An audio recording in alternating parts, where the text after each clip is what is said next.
Skripal poisoning, Her Majesty's government had taken the exceptional step of publicly accusing the Russian government of bearing responsibility for the attack.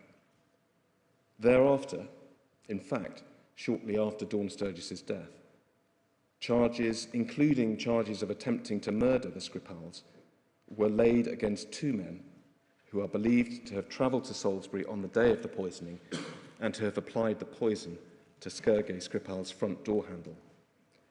Both men are believed to be members of the GRU and to have travelled to this country under alias. Sometime later, similar charges were laid against a third man who was present in the UK at the time of the poisoning and who is believed to be a member of the GRU and to have entered the UK using a false name. So, when Dawn Sturgess was poisoned by Novichok 4 months later, the real possibility emerged that she had been caught, an innocent victim, in the crossfire of an illegal and outrageous international assassination attempt. Whether or not that is in fact what happened will, of course, be for you to determine. I hope it is already apparent, sir, that the two cases to which I've referred are inextricably interwoven. It is not possible to investigate Dawn Sturgess's death properly without understanding the Skripal poisoning. There are key questions regarding possible connections between the two cases that the evidence may enable you to answer. For example, was the Novichok that killed Dawn Sturgess the same type of chemical that poisoned Sergei and Yulia Skripal? Can it be said that the nerve agent in each case was in fact identical? Indeed, can it be determined that the nerve agent in both cases was part of a single batch? Is it possible to say whether the bottle of Novichok that poisoned Dawn Sturgess had been used in the attack on the Skripals? Might there have been a second container? If it was the same bottle, how did a container brought to Salisbury at the beginning of March 2018 come to be in Dawn Sturgess's possession in Amesbury with such tragic consequences at the end of June 2018? Should the bottle have been found in the meantime? And a question that Dawn Sturgess's family are particularly concerned that you should investigate: had the UK government taken appropriate steps to protect both Sergei Skripal from attack and the wider public from the collateral damage of any such attack? To put the same question another way, is it possible that mistakes were made in protecting Sergei Skripal that might indirectly have contributed to Dawn Sturgess's death? I've already referred to the fact that the hearings that we are commencing this morning form one part of a public inquiry. That is to say, an inquiry established under Section 1 of the Inquiries Act 2005. It is obviously important that those following this inquiry understand its purpose and, at least in broad terms, its scope and how it will function. I'll therefore spend a few minutes, sir, saying something about how and why the inquiry was set up and about its history to date. As with any other violent or unnatural death, Dawn's death was initially the subject of an investigation by the local coroner. After receiving legal submissions, he decided to conduct a narrow investigation into her death. His proposed investigation would have included the actions of the two men to whom I've referred, but would not have included the actions of others associated with them, nor would it have addressed the question of who directed their conduct, including the issue of potential Russian state responsibility. The coroner also intended to exclude from his investigation any question as to where the Novichok had come from. The Sturgess family successfully challenged the coroner's decision in the High Court. I don't intend to spend any time now on the detail of the court's decision. A copy of the judgment can be found on the inquiry website. But in summary, the court gave strong guidance that the investigation into Dawn's death ought to be broader than the coroner had proposed. Paragraph 88 of the court's ruling, which I will read, explains why it took this view. I quote, "There is acute and obvious public concern, not merely at the prima facie evidence that an attempt was made on British soil by Russian agents to assassinate Mr. Skripal and that it led to the death of Ms. Sturgess, but also at the fact that it involved the use of a prohibited nerve agent, exposing the population of Salisbury and Amesbury to lethal risk. There has been, and to be realistic, there will be, no criminal trial in which the details of how this appalling event came to occur can be publicly examined." End quote. In January 2021, some months after the High Court ruling, Baroness Hallett was appointed to conduct the inquest into Dawn Sturgess's death in place of the coroner. In April 2021, she ruled that her investigation would be a wide one and that it would include the question of potential Russian state responsibility for the Skripal poisoning and also the source of the Novichok. That ruling is also to be found on the inquiry website. Lady Hallett's decision to adopt a wider scope caused a further procedural difficulty. As she recognised in the ruling to which I have just referred, a thorough investigation into issues such as the source of the Novichok and possible Russian state responsibility for the Skripal poisoning would inevitably require consideration of highly sensitive material held by UK government bodies. That material could not be admitted into evidence in an inquest where closed hearings are not permitted. This was an identical problem to that which arose some years ago in the investigation into the death of Alexander Litvinenko and subsequently the inquests into those killed in the Manchester Arena bombing. In the end, the same solution was adopted here as had been used in those cases. That is, the conversion of the inquest into a public inquiry. As the chair of a public inquiry, you have the power, where you consider it appropriate, to admit sensitive evidence in secret or closed session. As I've said, that is a power that a coroner conducting an inquest does not have. The public inquiry was established by the Home Secretary with a formal setting update of the 17th of March 2022. It had been intended that Lady Hallett would be appointed as chair of the inquiry, but she stepped down from that role following her appointment as the chair of the UK COVID-19 public inquiry. And it was at that point that you, sir, were appointed to chair this inquiry. Having mentioned the COVID inquiry, it may be helpful to emphasise that although both that inquiry and this have been established under the 2005 Act, they are very different beasts indeed.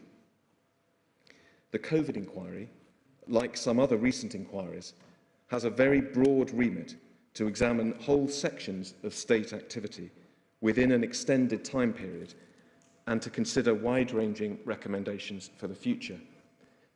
This inquiry, by contrast, is a targeted investigation into the circumstances, albeit the broad circumstances, surrounding a single event, namely the death of Dawn Sturgess. In substance, you are performing the role of a coroner with the added powers of the chair of a public inquiry, and that is reflected in the inquiry's terms of reference, which are on the screens now. Those terms of reference define your role, sir, in very much the same way as that of a coroner conducting an inquest.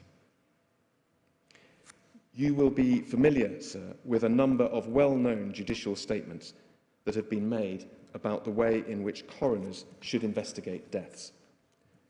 In the case of Thompson, Lord Lane stated that, and I quote, "The function of an inquest is to seek out and record as many of the facts concerning the death as the public interest requires." In the case of Jameson, Sir Thomas Bingham, then the Master of the Rolls, referred to the need for a coroner to conduct a full, fair and fearless investigation, and in doing so to, in his words, ensure that the relevant facts are exposed to public scrutiny, particularly if there is evidence of foul play, abuse, or inhumanity. And in the later case of Amin, Lord Bingham, as he had by then become, described the purpose of a coronial investigation as being, again in his words, to ensure, so far as possible, that the full facts are brought to light, that culpable and discreditable conduct is exposed and brought to public notice, that suspicion of deliberate wrongdoing, if unjustified, is allayed, that dangerous practices and procedures are rectified, and that those who have lost their relative may at least have the satisfaction of knowing that lessons learned from her death may save the lives of others. We respectfully submit that all of those principles apply directly to your role as chair of this inquiry. Before I move on from procedural matters, sir, let me address head-on the question that, quite understandably, observers often ask about this case. Why has it all taken so long? It is 6 years since Dawn Sturgess died. That is a long time to wait for answers, especially, of course, for her family. Legal process does take time, and the process I have just described has been a complex one. The coroner spent some time reaching his initial decision on scope. There was then the High Court Judicial Review challenge, the appointment of Baroness Hallett to conduct the inquest, then her rulings on scope, which in turn prompted the conversion to an inquiry and your appointment 2.5 years ago. That is one explanation for the delay. The other distinguishing feature of this case, which has certainly added to the time that it has taken to reach these hearings, is the difficulty and thoroughness of the disclosure process. One of the themes of the guidance of Lord Lane and Lord Bingham that I mentioned a moment ago is that of transparency, the need to expose as much detail as possible, particularly culpable or discreditable conduct, to public scrutiny. The same requirement appears in Section 18 of the 2005 Act. I've already made the point that in this case you will, of necessity, hear some highly sensitive evidence in closed session. The principle of transparency does not prohibit closed evidence, but what it does require is that you only permit evidence to be heard in closed where that is absolutely necessary. It is for that reason, sir, to make the open element of these proceedings as wide as possible, and conversely to minimise the content of the closed hearings, that you have spent much of the last 18 months painstakingly reviewing restriction order applications over thousands of documents on a line-by-line basis. There is no question that this process has added considerably to the time that would otherwise have been taken in preparing for these hearings. But that process has been of great value. The result of it, in practical terms, is that we will be able to hear a great deal of evidence about this case in the open, public sessions that are starting today. I now turn to introduce in a little detail the core factual issues that we will be exploring in evidence in the coming weeks. Those are the issues that, at the end of this process, you will address in your report. I've already mentioned some of the issues, and I hope it will be clear from what I've said so far that many of the issues overlap. There is, of course, the inquiry's provisional list of issues. That document is the product of debate at the inquiry's preliminary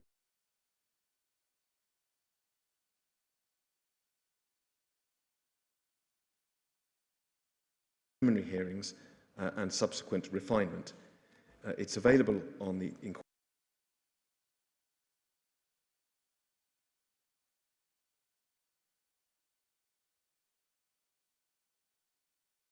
website. It is a comprehensive document, and I don't propose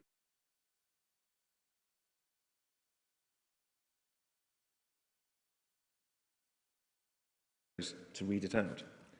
Rather, I propose to spend the next hour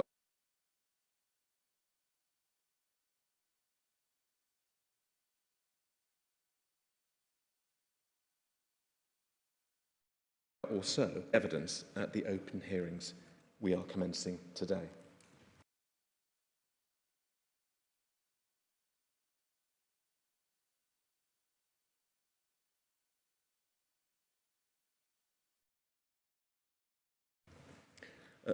Second, the broader factual circumstance, medical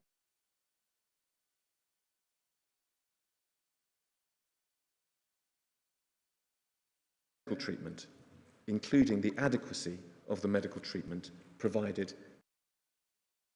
to Dawn Sturgess and the bottle that it was found in. So, was the poisoning of Dawn Sturgess prevent the immediate circumstances of her death? So, in your opening remarks, we must not and we will not lose sight of Dawn Sturgess, the individual, and of her family's grief. Caroline Sturgess, Dawn's mother, will give evidence tomorrow morning. She will provide a pen portrait of Dawn. She will tell us something of the life Dawn enjoyed with her parents, her children, her sisters.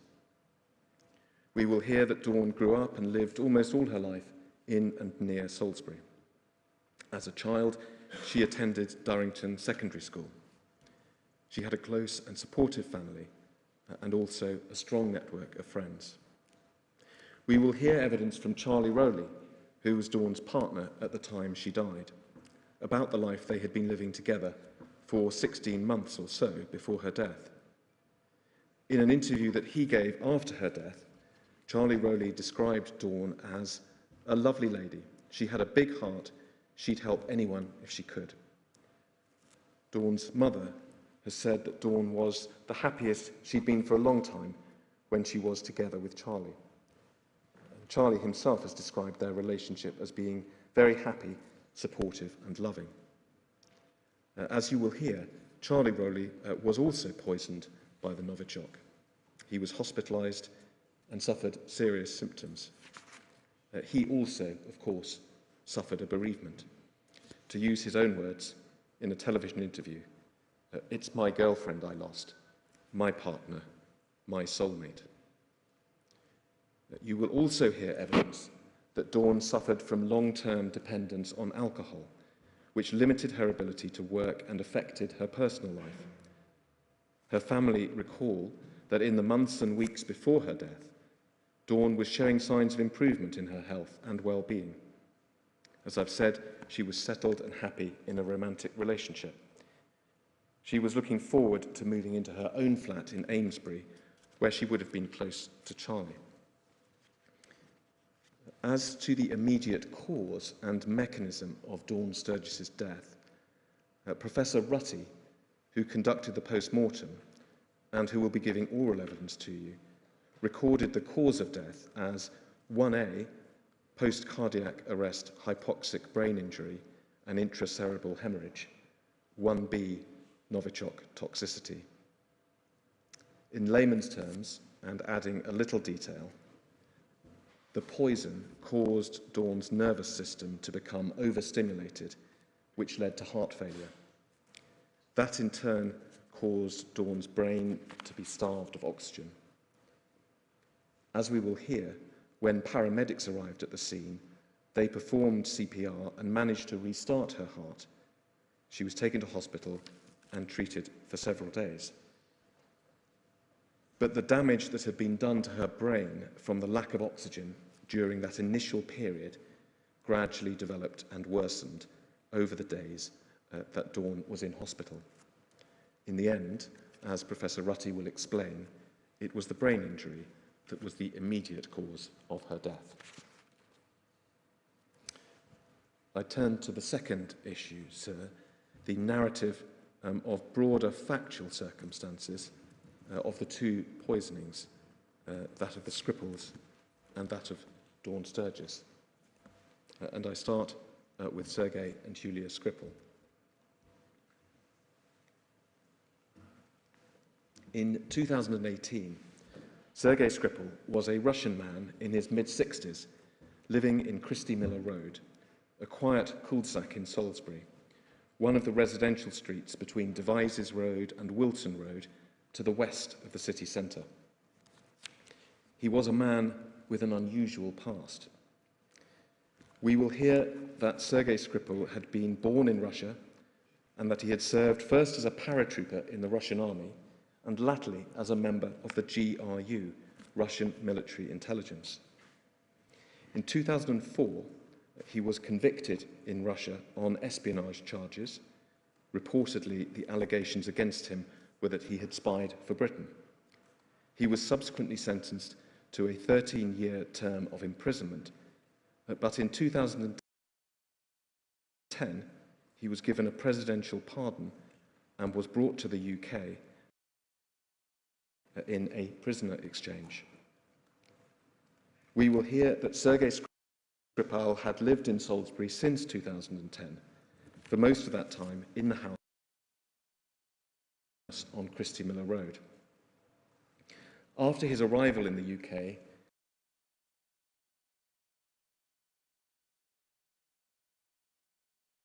his family, his wife, his son and daughter, had left Russia to live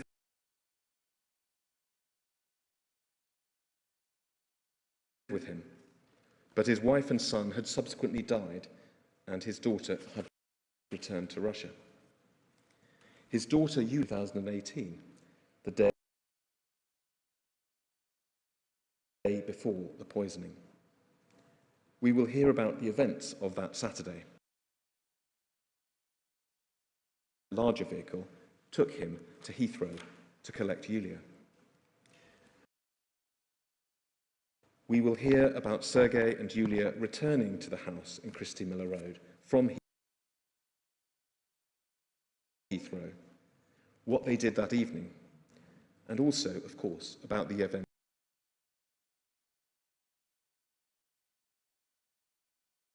of Skripal left the house to drive into the middle of Salisbury in the early afternoon at about 1:30 on Sunday the 4th of March.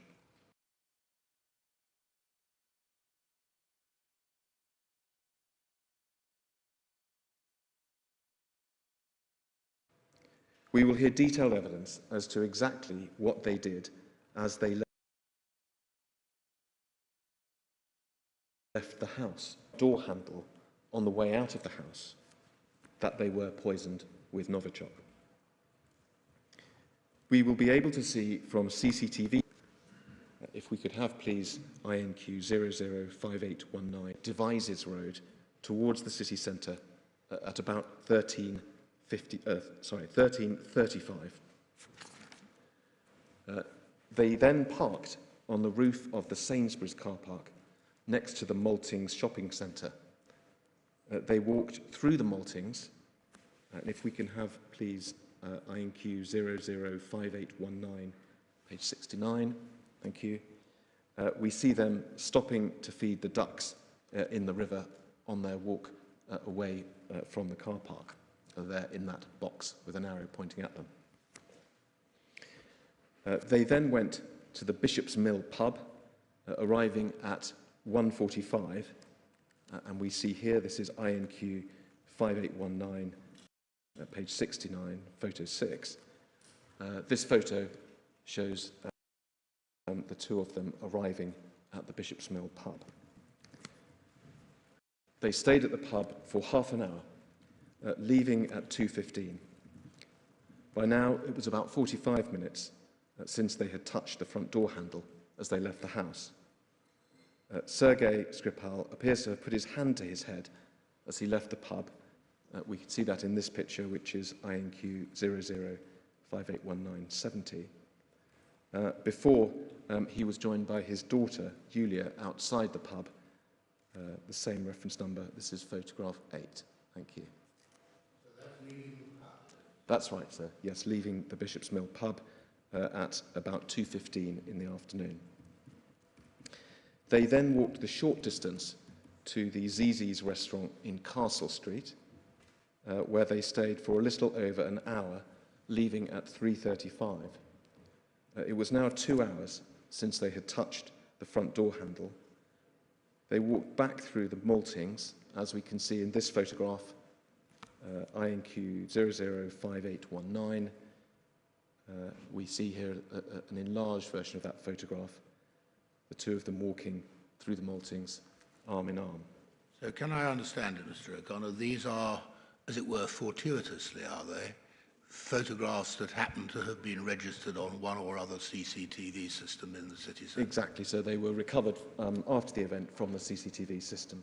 Right. 2 minutes after the time of the photograph that we are looking at, Sergei and Yulia Skripal sat down on a bench in the maltings, close in fact to where they had fed the ducks earlier whilst walking from the car park. And if we can have INQ 00581973, photo or camera 13, thank you. One can see in the distance in that photograph in the yellow box, that is Sergei and Yulia Skripal sitting on the bench shortly after 3:35 in the afternoon. They were still there half an hour or so later when passing members of the public, from whom we shall hear evidence, realised that they were in distress. An ambulance was called and the Skripals were given first aid. In addition to evidence from CCTV, such as, you can take that down now, such as we've just been looking at, also the statements of passers-by and the evidence of those who provided emergency care, we will also be able to adduce first-hand evidence about these matters from Sergei and Yulia Skripal themselves.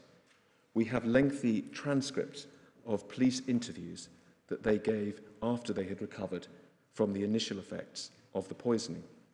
Also, witness statements which they produced at the time, and further witness statements that both of them have produced much more recently at your request. I should make it clear, though, that neither Sergei nor Yulia Skripal will be giving live oral evidence to the inquiry. That is the consequence of a ruling that you gave about 3 weeks ago, which has attracted some publicity and also commentary. Amongst that commentary, sir, was a tweet from the Russian embassy which asserted that your ruling, and I quote, demonstrates the British authorities' obstinacy in concealing our citizens. The full reasons for the decision that you took are set out in your ruling, which is dated the 23rd of September of this year and which is to be found published on the inquiry website. In light of the embassy tweet, may I simply make 2 further points. First, you are not the British authorities. Rather, you are the chair of a public inquiry that is entirely independent of the British government. Second, the core reason for your decision not to call the Skripals to give oral evidence, as explained, as I've mentioned, in your ruling, was in fact the risk of physical attack by whomever it might be on one or both of them, a risk which you concluded clearly outweighed the advantage to the inquiry of them attending to give oral evidence. Returning to the different strands of evidence, we shall also hear details of the testing for Novichok contamination that was undertaken at Sergei Skripal's house at 47 Christie Miller Road. If we could have, please, INQ 005819. That is a picture of the house. And also, of course, at many other locations. You will hear live evidence from the police investigators and scientists responsible for this work as to their analysis and the conclusions that can properly be drawn. I've already mentioned, for example, their key conclusion that it was the outside front door handle at 47 Christie Miller Road. We see that in an enlargement of that photograph. So it's a lever-type handle on the front door? It is, sir, yes. Yeah. And you will see that many of the witnesses, including, of course, Sergei and Yulia, were asked to describe exactly how it worked, what they had touched on that day, and so on. So, as I've said, the key conclusion they drew was that it was this door handle that was the source, or in their term, the ground zero of the Novichok contamination.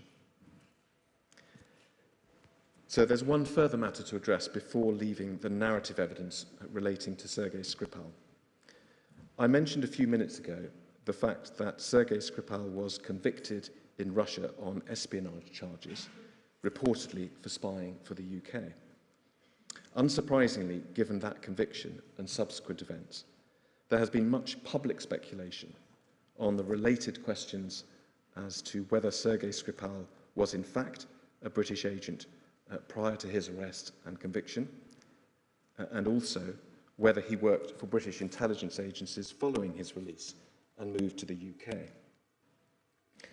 Those two factual questions are of obvious importance to your investigation, not least because they may go towards indicating either the presence or equally an absence of a possible motive on the part of the Russian state for attempting to kill Sergei Skripal.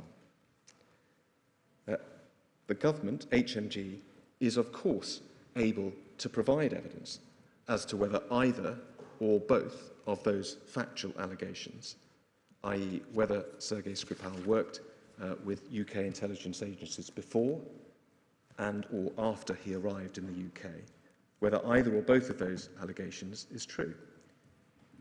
But in a ruling that you gave on the 3rd of November 2023, you ruled that HMG will not be required to provide this evidence in open.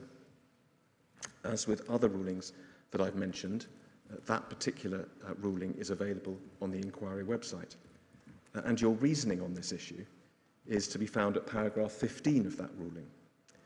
In essence, you accepted that to depart from the so-called NCND, or neither confirm nor deny principle, by requiring HMG to confirm or deny that Sergei Skripal was a British agent, would cause unjustifiable damage to national security.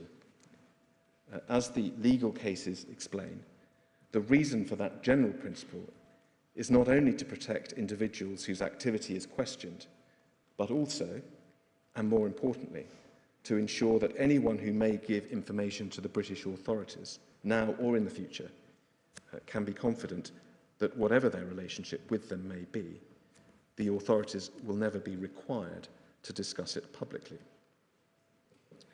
There is no doubt, sir, that the question of whether Sergei Skripal did or did not have a relationship with UK intelligence agencies, and more detailed questions that may follow, are of great importance to your investigation.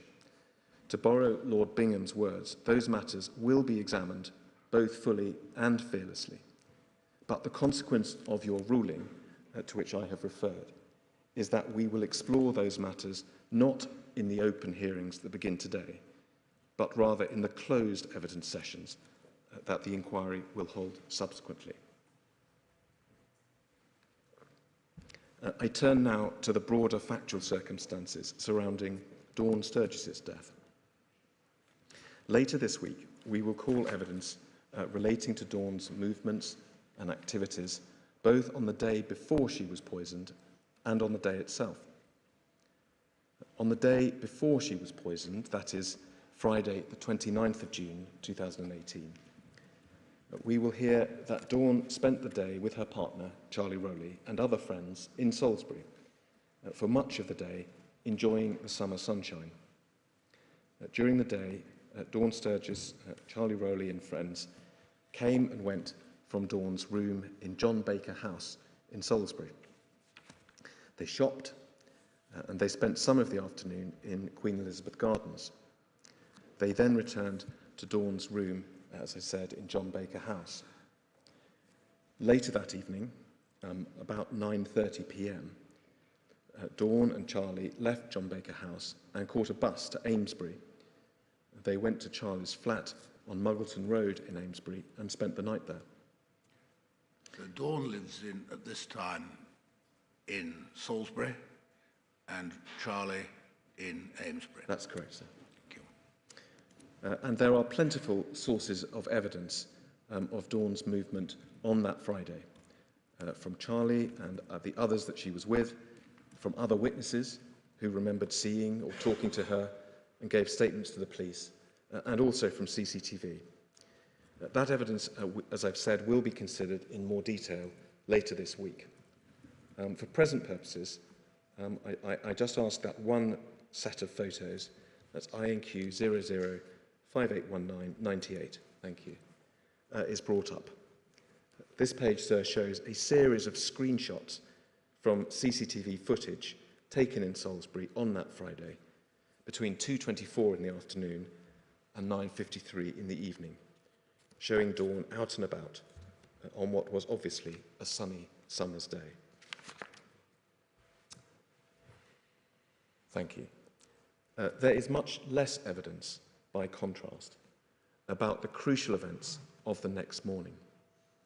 The only direct evidence we have about what took place in the flat on Muggleton Road during the morning of Saturday the 30th of June are the accounts given by Charlie Rowley. His evidence will explain how between about 9:30 and 10 o'clock that morning he gave Dawn what he thought was a bottle of perfume that he had found, how he helped her by opening the packaging and attaching the nozzle, in the process spilling some of the contents on his own hands, and how Dawn then took the bottle and applied what she also thought was perfume. After all, why should she think anything else? To her wrists. Charlie Rowley's evidence will also cover Dawn's subsequent collapse, how he called the emergency services, and how later in the day he himself developed symptoms, collapsed, and was taken to hospital. Further, we will hear detailed evidence regarding, first of all, the bottle itself. If we could have, please, INQ 005126, page 6, thank you. Secondly, the cardboard packaging that it was found in, INQ 005126-1.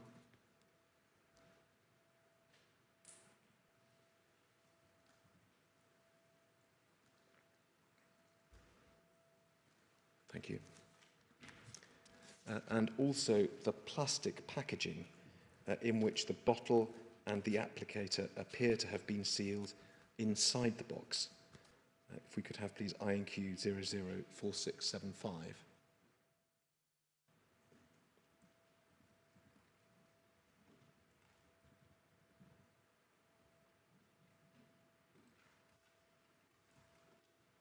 Thank you.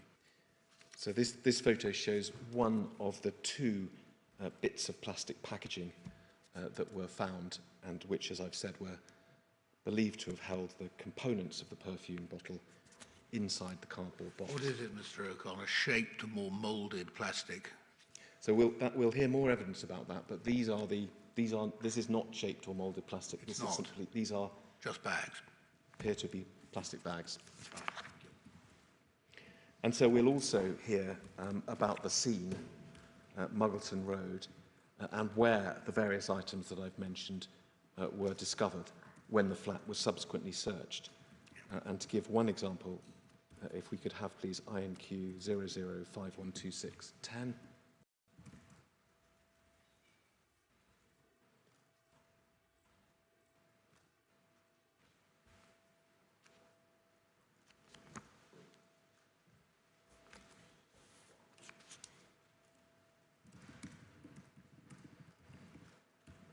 Yes, so there is a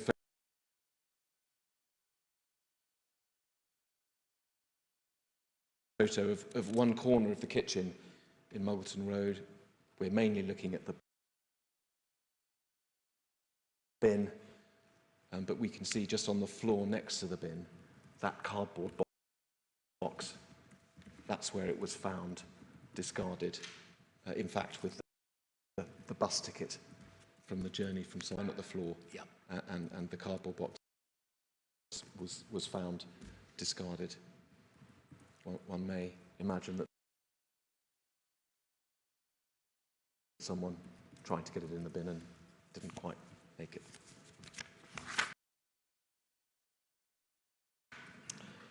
Thank you, we can take that down. So I'm going to move on to the third of those issues I mentioned earlier, and that is the question of medical treatment. Medics and then taken to Salisbury District Hospital. We will hear evidence from those who provided pre-hospital care and from those who treated them once they arrived in hospital. On one level, this evidence will form part of the narrative. It's an important building block to establishing how and why Dawn died. That is not, however, where the medical issues end. There are further questions that have been included within the scope of the investigation at the particular request of the Sturgess family. Understandably, they seek answers as to why Dawn died when others who were also poisoned with Novichok, Sergei and Yulia Skripal, Charlie Rowley, also the police officer Nick Bailey, did not. They've asked whether this could have been the result of the somewhat different treatment that Dawn received, different in particular to the emergency treatment given to Charlie Rowley only a few hours after Dawn had been taken to hospital. They wish to understand why doctors, apparently acting on information from the police, initially theorised that Dawn's symptoms may have been caused by a drug overdose, and whether this theory was dismissed as quickly as it should have been. They ask whether Dawn's medical treatment was properly informed by lessons that had been learnt, or at least that should have been learnt, months earlier in treating the Skripals. And ultimately, of course, they wish to know whether anything that may have gone wrong in Dawn's treatment could have made a difference to her chances of survival. To use a legal term, if there were failings, were they causative? In addition to the evidence of those who cared for the patients and of, for example, the pathologist who conducted Dawn's post-mortem, you will be assisted in considering these issues by expert witnesses who have prepared independent reviews of what happened at the request of the inquiry, and who will give oral evidence in respect of pre-hospital care. The expert in question is Mr. Mark Faulkner, and in the context of hospital care, you will hear evidence from Dr. Jasmeet Saw, Professor Jerry Nolan, and Dr. David Minks.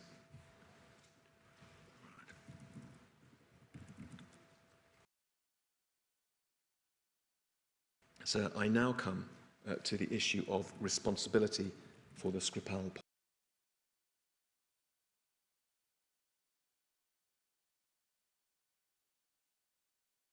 poisonings.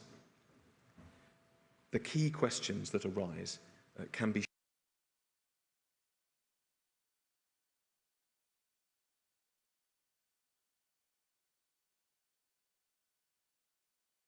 shortly stated, but they are of the utmost gravity.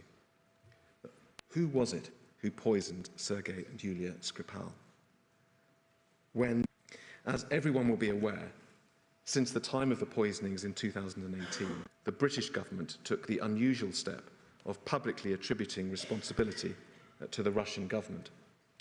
On Monday, the 12th of March 2018, a week and a day after the poisoning, the then Prime Minister Theresa May made a memorable statement to the House of Commons, and if we could have it please, it's INQ 005992. It is now grade nerve agent of a type developed by Russia. This is part of a group of nerve agents known as Novichok. Based on the positive identification of this chemical agent by world-leading experts at the Defence Science and Technology Laboratory at Porton Down, our knowledge that Russia has previously produced this agent and would still be capable of doing so, Russia's record of conducting state-sponsored assassinations, and our assessment that Russia views some defectors as legitimate targets for assassinations, the government has concluded that it is highly likely that Russia was responsible for the act against Sergei and Yulia Skripal. Thank you. A month later, on the 13th of April 2018, there was a further important development when Sir Mark Sedwill, the then UK National Security Advisor, wrote a public letter to the NATO Secretary-General Jens Stoltenberg, in which he set out what amounted to the British government's case in support of its assertion that Russia had been responsible for the poisoning. The letter is at INQ 003070. If we can go, as we have done, to the third page, we can see that Sir Mark's summary was that only Russia has the technical means, operational experience and motive for the attack on the Skripals, and that it is highly likely that the Russian state was responsible. There is, he said, no plausible alternative explanation. Thank you. We shall, sir, consider the assessments in Sir Mark's letter in detail during the rest of the hearings. And 5 months later, as I've already mentioned, in September 2018, the Crown Prosecution Service announced charges, including the attempted murder of Sergei and Yulia Skripal, against 2 Russian men. I will return to them in a moment. So I've already emphasised this morning, and indeed you have said words to a similar effect, that this inquiry, and in particular you as its chair, are entirely independent of the British government. You will make your findings on the issues that are contained in the terms of reference on the basis of the evidence you have heard and nothing else. I've referred to these government statements because they were very publicly made and have become well known. I stress that they are not themselves evidence. They are statements of the government's conclusions. Whether the government was right or not is what this inquiry must determine, where the evidence provides an answer. It may have been right, or it may not have been. Far from being bound to accept its conclusions, you are undertaking an independent examination of the evidence. The Russian government has, of course, also responded publicly to the Skripal poisoning. You have made it clear that you wish to take full account of what they have said about it and to explore in evidence queries that they have raised. By way of introduction, I mention 2 documents. The first, if we can have please, INQ 004813, which contains transcripts of press conferences given by the Russian Foreign Minister, Sergei Lavrov, on Tuesday the 13th of March 2018, which was the day after Theresa May made the statement we have just seen, and also on the next day, Wednesday the 14th of March. We will consider the full details of those transcripts in due course, but for present purposes, the essence of Mr. Lavrov's position is apparent from the final 2 answers that he gave to questions from a BBC journalist at the second of those 2 press conferences, and that is the page that we have on screen now, and I will read out a section of the transcript which is on the screen. The question, which as I have said appears to have been from a BBC journalist, was, can you rule out Russia's involvement in the Sergei Skripal case? Mr. Lavrov's response, you're a strange one.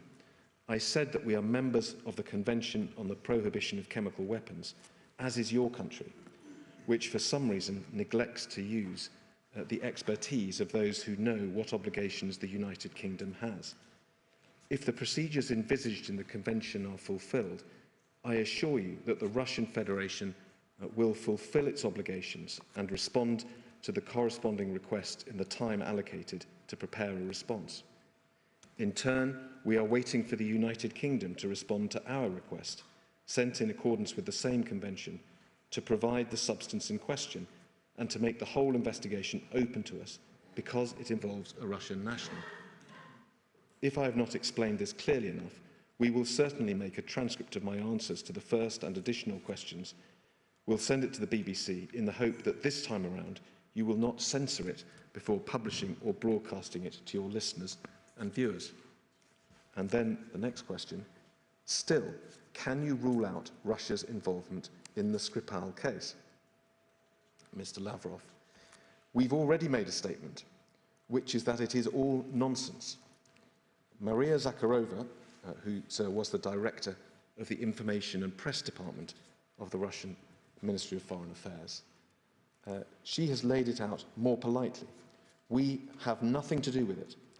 Everyone seems to be so brainwashed that our blogosphere is already full of comments that turn things upside down.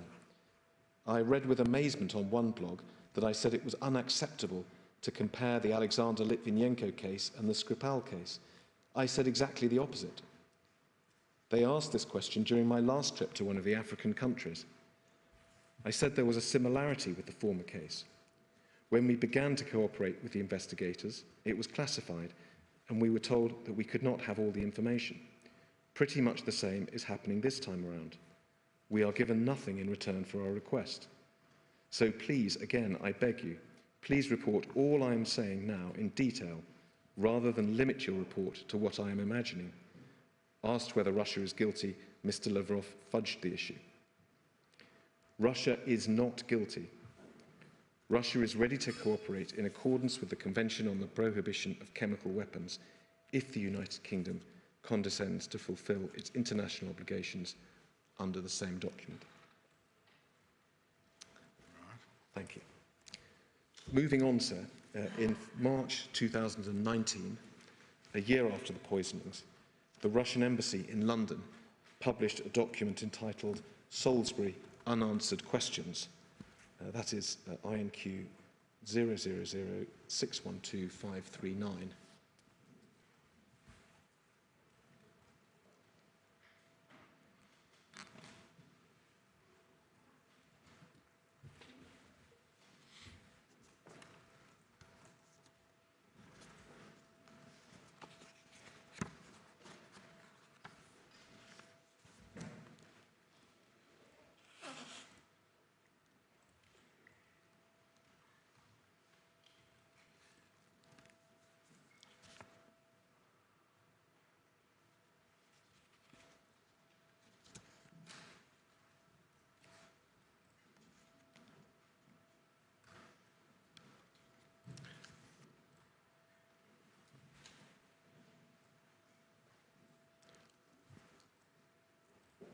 Should we come back to that one?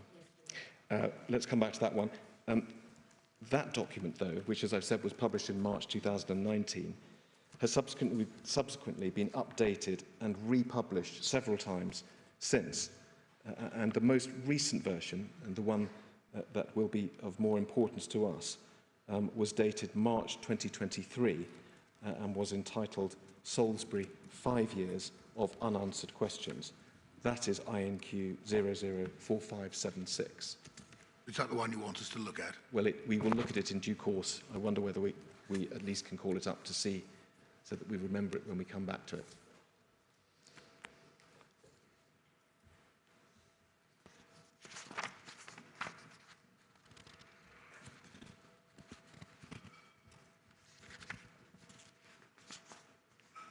Or perhaps not. No, I think it may be coming. Let's move on. I think it may be coming, Mr. O'Connor. All right. Looking over the shoulder of the I shall wait in person who knows.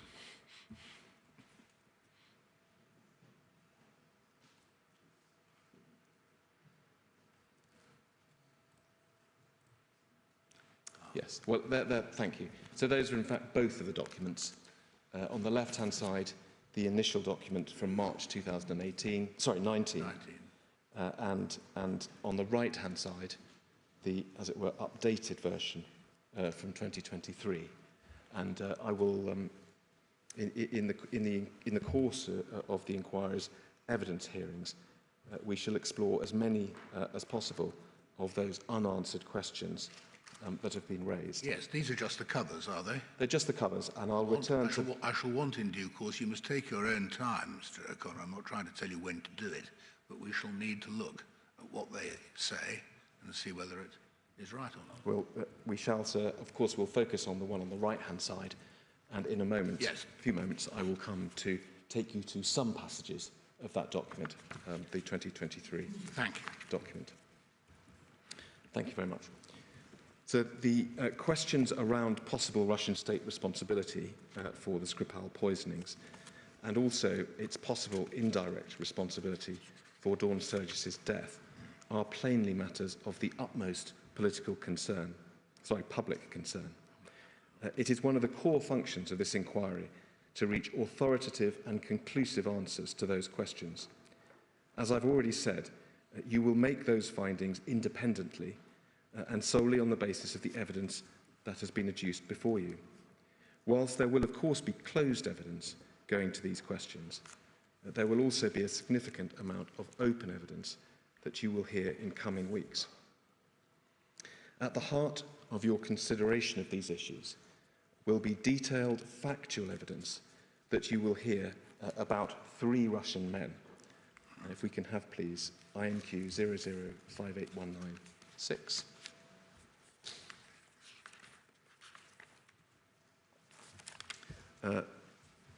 They are the 3 men shown in this photograph. And as you can see, their names are given as Alexander Petrov, Ruslan Boshirov, and Sergei Fedotov. Let me say straight away that you will hear evidence to the effect that those names are aliases, and that the men's real names are in fact, respectively, Alexander Mishkin, Anatoly Chepiga, and Denis Sergeyev.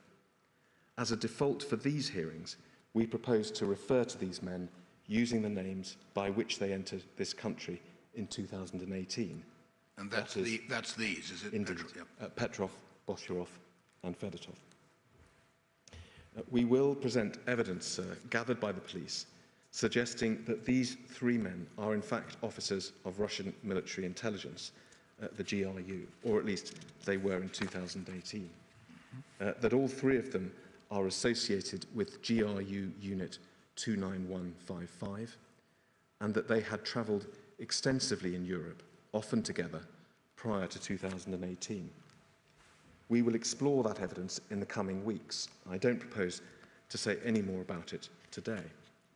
I do wish, though, to spend a few minutes introducing the evidence that you will hear about the visit that all 3 of these men made to the UK over 3 days in March 2018. There will be evidence that all 3 men arrived in London on flights from Sheremetyevo Airport in Moscow on Friday, the 2nd of March. Fedotov arriving in the morning on a flight landing at Heathrow, and Petrov and Boshirov arriving together on a flight that landed at Gatwick during the afternoon. There will be evidence of their travel into London and on to their hotels. Petrov and Boshirov stayed at the City Stay Hotel in Bow, and Fedotov at the Dolphin Hotel in Paddington. Sorry, Bow and Paddington? Yes. So some distance apart in London? Yes, indeed. Right.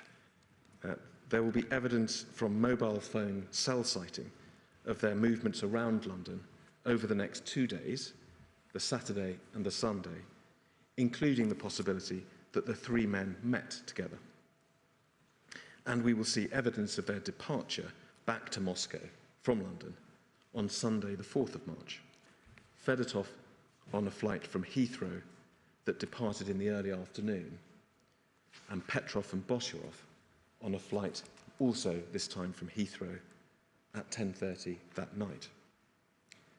During this period, Petrov and Boshirov made 2 visits to Salisbury. The first on Saturday, the 3rd of March, and the second the day after, on Sunday, the 4th of March. On both occasions, they made the return trip to Salisbury by train from Waterloo Station. So the evidence about what the 2 men did on those visits to Salisbury will be of critical importance to the issue of responsibility for the Skripal poisonings, and indeed to the work of this inquiry generally. In particular, of course, you will consider whether the 2 men took Novichok with them to Salisbury on their second visit and used it to poison Sergei and Yulia Skripal. There will be plentiful evidence of their movements and actions, and we will review it in detail during the coming hearings. The evidence is complex, and of course, the detail matters. For today's purposes, I propose simply to outline the effect of the CCTV evidence regarding Petrov and Boshirov's movements in the course of their 2 visits to Salisbury. So I hope a useful starting point is the map that's on the screen, which is INQ 00581934. Now, everybody who comes from Salisbury will know this inside out, but some of us may not. So this is aimed at the second category. Please. So I hope that one can see identified with the grey box Salisbury train station, which was Petrov and Boshorov's point of arrival and departure on both days. I hope that that can be seen just below the centre of the map. Salisbury city centre, the cathedral, the close, the shops, indeed the Guildhall where we are now, are to the east of the station, largely in fact off this map, but accessed via Fisherton Street and Bridge Street, which can be seen running east from the station. So heading right across the map as we look at it. That's right, sir, yes. Right. Slightly to the north of the station is St Paul's Roundabout, and running west from that roundabout are two roads, Wilton Road and Devizes Road. In the wedge between those two roads are a number of residential streets, and one of those streets, which is shown with the red marker on the map, and it is about half a mile from the roundabout, is Christie Miller Road, where Sergei Skripal's house was located. Petrov and Bosherov made their first trip to Salisbury on Saturday the 3rd of March. You will recall that this was the day that Sergei Skripal was given a lift by his neighbour to Heathrow in order to collect Yulia, who was arriving on a flight from Moscow. The evidence will be that Sergei Skripal left his house to go to Heathrow at about 2:20 that afternoon. That was, in fact, almost exactly the time that almost exactly the same time as Petrov and Bosherov's train arrived at Salisbury station. The two men left the station on foot and walked to Fisherton Street. Then, rather than turning right towards the city centre... Well, am I right? You pretty well have to go down to Fisherton Street if you start at the station. It's certainly a main route of egress from the station. I think there is at least one other street. Right. So that's the main route of leaving the station, so yes. The more important point, as I've said, as I was coming to, is that when they reached Fisherton Street, rather than turning right towards the city centre, they turned left towards St Paul's Roundabout. And we have a more detailed map, which is INQ 00581965, entitled Journey 1. This map, sir, reflects the evidence that you will hear about what they did next. As you can see from the markings, they walked to the roundabout and walked a little way up Wilton Road. They then retraced their steps to the roundabout and walked up Devizes Road as far as India Avenue, where they walked south through residential streets in the area of Christie Miller Road. Sorry, India Avenue, is that where the blue arrow is going at the top of the map? It's where the blue arrow becomes a yellow marking, and I'll mention the difference between those two in a moment. Got it. So they walked south through residential streets in the area of Christie Miller Road before re-emerging onto Wilton Road and walking back to the roundabout and then the station. Right. The blue sections of the route, sir, are those that will be evidenced directly or indirectly by CCTV footage. The yellow sections are those that are not covered by CCTV cameras and are therefore inferred. And you will hear much more about this, of course, when we get to the detail of the evidence. So the yellow is deduction rather than camera. Correct, sir. And as I say, the basis of that deduction I'm not going to get into today. No, we will we'll hear come to that. in due course. So having returned to the station, and you can see them returning there at the bottom of that map, Petrov and Bosherov set off again, almost immediately back towards Fisherton Street. And if we could have, please, the map for Journey 2 on the screen. Thank you. As this map shows, the evidence will be that they again turned left onto Fisherton Street. They walked to the roundabout. This time they walked all the way up Wilton Road. The yellow marking then shows an assessed route up Highbury Avenue to Christie Miller Road, and then back to Wilton Road, either by way of Montgomery Gardens or Canadian Avenue. Having returned to Wilton Road, they walked back to the station. So if we could have, please, INQ 005819, page 38. So this is a photo of Petrov and Botyrov walking south along India Avenue. You can see the snow that I referred to earlier. This is during the first of their round trips that day. You But can this see is having turned left off, is it Devizes Road. Devizes Road, yeah. You can see from an enlargement of that photo that they both appear to be looking at their mobile phones. That is something that we will hear more about when we consider this evidence in detail. Right. So if we could now have INQ 00581941, please. Bottom right-hand corner. Yes. So this is a photograph of the two men walking west along Wilton Road on the outbound section of their second trip. And if we can see the enlargement of that photograph, yes, that is an enlargement of that photograph. It looks like one of the men may be actually looking at the CCTV camera at the time. Thank you, we can take that down. So Petrov and Botyrov arrived back at the station for the second time at a little after 4:30 in the afternoon. On this occasion, they got on a train and travelled back to Waterloo, having spent over 2 hours in Salisbury. Sergei and Yulia Skripal did not arrive back at Christie Miller Road until several hours after that, at about 7:30 that evening. So you will, of course, hear the fine detail of the evidence that I have just summarised, and you will then have to try and reach conclusions as to what the men were doing in Salisbury that day. Was it an entirely innocent day trip, or was it something more sinister? Why did the two men, purposefully apparently, avoid the centre of Salisbury? Might it have been a deliberate reconnaissance of Sergei Skripal's house and access routes between the house and the station?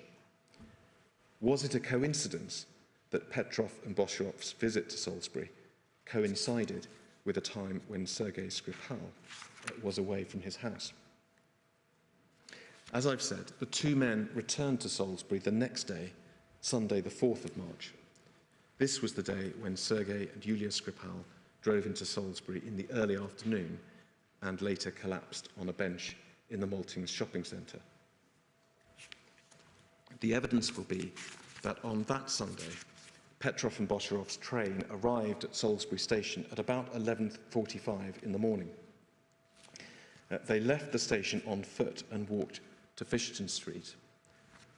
And if we have on screen, thank you, INQ 581965, this is journey 3. And as they had done twice on the previous day, the two men turned left onto Fisherton Street and walked to St Paul's roundabout. This time, they walked along Wilton Road before disappearing from the view of CCTV cameras near the junction with Montgomery Gardens. They were next seen again on Devizes Road, back near the roundabout. As before, the yellow line shows the route that the men are assessed to have taken. And as we've said, the basis of that assessment will be explained when you hear the detailed evidence. Right. As you will note, the assessed route passes Christie Miller Road and Sergei Skripal's house. Petrov and Botyrov arrived back in the area of the railway station shortly before 12:30 p.m. This time, instead of turning off Fisherton Street towards the station, they continued to walk east on Fisherton Street, taking them for the first time in the direction of the city centre. A few hundred yards beyond the turning to the station, Petrov and Botyrov turned off Fisherton Street into a small road named Water Lane. They were then lost from the view of What's that? Is that the blue arrow, Mr. It's the blue arrow with the yellow. With yellow underneath it? Yes. Yes, I see. That's, what did you say, Water Street? Water Lane, sir. Water Lane, right. And they were then lost from the view of CCTV cameras for 31 minutes before they re-emerged at the junction of the High Street and Bridge Street. That's the blue marking to the right that you can see there, and walked back towards the station. Yep. But you will hear evidence as to where they might have been and what they might have done during that 31-minute period. Having walked west back along Fishton Street, Petrov and Bosharov walked past the turning to the station and on to St Paul's roundabout. And if we could have, again, INQ 581965, Journey 4, thank you. This map shows the last of the journeys that they made out towards Christie Miller Road. As can be seen, their route was similar but not identical to their previous one. They again walked west along Wilton Road, but this time they appear to have walked up Highbury Avenue, and it is assessed walked to Christie Miller Road before walking east back towards the roundabout along Devizes Road. If we could see, please, INQ 00581963, photo 5, thank you. So this still from CCTV footage shows the two men walking back down Devizes Road towards the station at 13:40. And you may recall that earlier this morning I showed a different photograph taken by the same CCTV camera, which showed Sergei Skripal's BMW driving along Devizes Road at very much the same time towards the Sainsbury's car park. And there it is. This is 581967. Yep. You will see that the photo is timed at 13:35. 13:30. 13:35. In other words, a few minutes... The number in the top right-hand corner is slightly out, is it? Yes, sorry, Sue. We need to look at the number at the bottom. Right. These are all corrected times. Yes. You will hear much more evidence about discrepancy on CCTV Well, I know, timings. but we need to get it in our heads now, if possible. Yes. Yes. So the point is, this photograph then is shortly before, 5 minutes or so, before the same camera picked up the two men passing the same spot.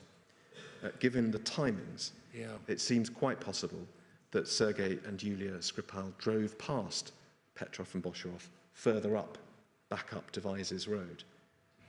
Can you just go back to the 1341? Yep, that's 581963. Remembering what we're looking at now, you're telling us, I think, that we're going to be, this is the same camera, isn't it? It is. You can see what's noticeable if you see the junction. No, wait a minute. We need 30. Yeah. Can you see they're walking across that junction? It's the junction on the right, which is the telltale. Yeah. Got it. So, of course, we will look at this in more detail, but what this shows is that both Petrov and Bosharov and the Skripals in very much the same area at very much the same time. One has to aim off, of course, because two of them on foot, yes. and then there's the car. But it does seem at least possible that Bosharov and Petrov may even have been in the vicinity of Sergei Skripal's house at the time that the Skripals were leaving. Yes. So as with their actions on the Saturday, there will be much for you to consider about Petrov and Bosharov's actions on the Sunday. Did they place Novichok on Sergei Skripal's front door handle during the first of their trips to Christie Miller Road on that Sunday morning? Where did they go and what did they do during the missing 31 minutes in the area of the city centre? Was the perfume bottle that Charlie Rowley gave to Dawn Sturgess months later, with such terrible consequences, brought to Salisbury on that Sunday morning by these two men? If so, did they discard it in the city centre during the missing 31 minutes, or at a different time and in a different place? If they did place Novichok on the front door handle during their first visit to Christie Miller Road that morning, why did they go back a second time? And was it chance that their second visit coincided almost exactly with the time when Sergei and Yulia Skripal were leaving the house? So we do not anticipate that you will have the benefit of hearing oral evidence directly from either Petrov or Bosharov, or indeed from Fedotov, nor have the three men provided with the inquiry with any written evidence. Attempts were made to contact Petrov and Bosherov at earlier stages of these proceedings. They were each written to 3 times, care of the Russian Embassy in London, between 2019 and 2021, but no responses were ever received. The existence of this inquiry has, of course, been well publicised in recent years. There are contact details on the inquiry website. Any of these 3 men could have made contact with the inquiry at any time, but they've chosen not to do so. We do have, though, the recording of an interview that Petrov and Bosherov gave to RT, the Russian TV news channel, in September 2018. The timing of the interview is significant. It was broadcast on the 13th of September 2018, 8 days after it was announced in the UK that the CPS would be bringing charges against the 2 men, an announcement that had been accompanied by the publication of some of the same CCTV photos showing Petrov and Bosherov in Salisbury that we've seen this morning, together with pictures of the Nina Ricci bottle found in Amesbury. So the total running time of the interview is about 30 minutes. We will, of course, play the entire interview during these hearings. For today's purposes, I will ask that just the first 8.5 minutes of the interview is played.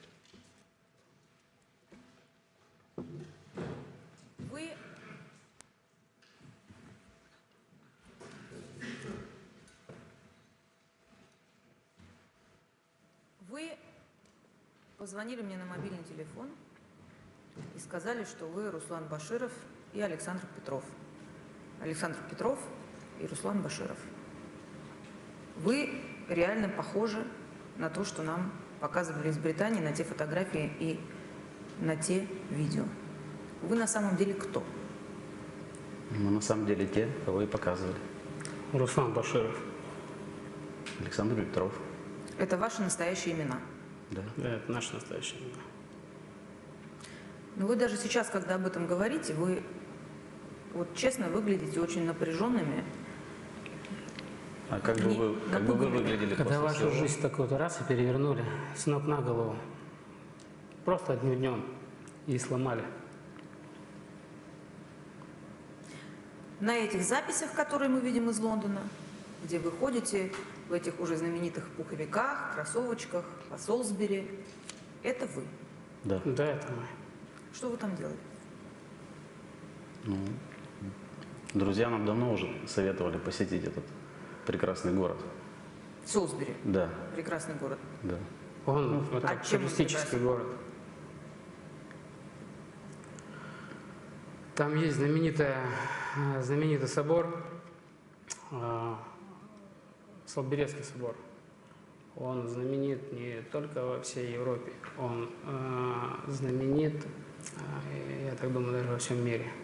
Он знаменит своим шпилем 123-метровым, он знаменит своими часами, самыми первыми часами, которые были изобретены в мире, которые до сих пор идут. То есть вы поехали в Солсбери посмотреть на часы? Да нет, но с самого начала мы планировали приехать в Лондон и оторваться, грубо говоря. Это была не бизнес-поездка сейчас. И мы распланировали так, что мы и в Лондоне побываем, и съездим в Солсбери. Естественно, это все должно было быть одним днем. Но когда мы туда прилетели, у нас даже самолет, мы думали, что не с первого раза посадят, потому что в Англии 2 и 3 числа был просто транспортный коллапс. Да, что там транспорт? Там было, как это сказать, снегопад. Настолько мощный, что завалило практически все города. И мы никуда не смогли добраться. По всем телевизорам показывали то, что 2-3 числа железные дороги, они вообще не работали. Автомобильные дороги то же самое. Они были перекрыты полицейскими, перекрыты скорой помощью, и было вообще перекрыто движение. Не было вообще движения никакого. Все поезда, ничто, вообще ничего не ходило. Почему это ничего не показывает? Вы можете описать, ну, может, не поминутно, ну, почасово, ну, или хотя бы сколько вы помните. Вы прилетели в Великобританию. Как вы говорите, оторваться и посмотреть на собор и некие часы в Солсбери. Вы можете описать, Что вы делали в Англии? Вы 2 дня там были, правильно? Ну, 3 получается, да. 3 дня. Что вы делали эти 3 дня? Ну, 2 числа мы прилетели в Англию, приехали на вокзал посмотреть расписание, куда мы сможем Мы съездить. вообще-то планировали одним днем съездить. Просто одним днем съездить и посмотреть. Именно в Солсбери. 1 день. Там достаточно, там больше 1 дня делать нечего. Это нормальный туристический, Солсбери, он город нормальный туристический. Хорошо, это я поняла, это вы планировали. По факту, что вы делали? Вы прилетели, там снегопад, туда чего-то не ходит, поезда не ходят. Дальше что? Что вы делали? Нет, мы приехали в Солсбери 3 числа. Пробыли там ровно, наверное, пытались погулять по городу, но так как был город весь полностью завален снегом, нас хватило ровно на полчаса. Да, Мы нету мы ни все одной промокли. фотографии, ни одно СМИ, ни один телеканал не показывает то, что в этот день, 3 числа, в этом городе был коллапс, снежный коллапс. Там невозможно было пройти никуда. Мы вымокли все по колено. То есть вы полчаса погуляли, вымокли и дальше? Естественно, мы ехали, чтобы посетить Стоунхендж, Wiltshire, собор Девы Марии. Но этого не получилось, потому что там была, ну, как-то по-русски, жижа. Город был в полной жиже. Мы промокли, вернулись на вокзал, и на ближайшей электричке мы уехали обратно. Минут 40 мы провели на вокзале в кафе. Пили кофе, пили горячий кофе, потому что мы вымокли все. И мы максимум провели 3 числа час. Может быть, там, час, да, там час лишним. Потому что это невозможно. И то потому, что электрички ходили с большим разрывом, а именно, наверное, из-за транспортного коллапса. Мы вернулись в Лондон и продолжили наше путешествие. Мы гуляли по Лондону, мы ходили То есть в вечером. Солсбери вы провели всего час, 3 числа, да, 3 потому что числа. невозможно было никуда пройти. а другого числа? А 4 числа мы вернулись, потому что в Лондоне все растаяло, была теплая погода. Мы подумали, Солнце что светило. целенаправленно хотели посетить Wiltshire и собор. И решили завершить это дело 4 числа. Завершить это дело, это какое дело? Ну, посетить эти. Посмотреть вот этот знаменитый собор. Сходить на Посмотрели? Wiltshire. Мы посмотрели. 4 числа, да, посмотрели, но опять-таки там в обед начался такой ливень со снегом, что мы Почему тоже никто не говорит? уехали раньше времени, Собор чем красивый? планировали там находиться. Собор очень красивый, там очень много туристов, там очень много русских туристов, там очень много русскоговорящих туристов. Кстати, с собора должно быть очень много фотографий, Вас в том числе. которые должны были, да, у вас Должны были показать. наверное, Вы же показать, фоткались, наверное? показать СМИ. Конечно. Фоткались. Мы сидели в парке, мы сидели, пили кофе, мы заходили в кафе, пили кофе, мы гуляли. Мы гуляли, наслаждались вот этой вот английской готикой, вот этой красотой. Почему-то этого не показывают. Показывают только наше нахождение на вокзале. Покажите нам эти фотки, мы покажем. Наши на вокзале. За то время, что вы были в Солсбери, вы подходили к дому Скрипалей? Ну, может быть, мы к нему и подходили. Вы знаете, где Если дом бы мы знали, где Я он нет, находится. а вы? И я не Если бы знаю, мы где знали, дом где он Скрипалей. находится. Может, и проходили мимо, может, и не проходили. Я не знаю, я вообще не слышал до вот этой ситуации, пока не начался вот этот кошмар с нами. И я не слышал эту фамилию, я не знал ничего про них. Когда вы прилетели в Великобританию, когда вы были в Лондоне или когда вы были в Солсбери, за все время, что вы там были, у вас был с собой новичок или какой-то другой отравляющий яд или какая-то опасная жидкость? Нет. Мне кажется, это вообще бред. У вас был с собой флакон духов Нина Ричи, который демонстрирует британская сторона как evidence, как вещественное доказательство вашего, как они считают, преступления. Нормальным мужикам с собой возить женские духи – это не глупо. Ну, даже реально проходя таможню, проходишь когда таможню, проверяют все вещи. И просто любой полицейский при досмотре, у него, ну, я думаю, если бы у нас что-то было бы, у них бы возникли бы эти вопросы. Зачем у мужчины в багаже лежат женские духи? По крайней мере, даже у простых людей, наверное, возникли бы эти вопросы. Зачем мужчинам женские духи? Где бы простые люди увидели ваши духи? Не, проходя таможню идет, проходишь когда таможню? Короче говоря, у вас были с собой духи на речи Нет. или не было? Нет, Нет. конечно. К вопросу.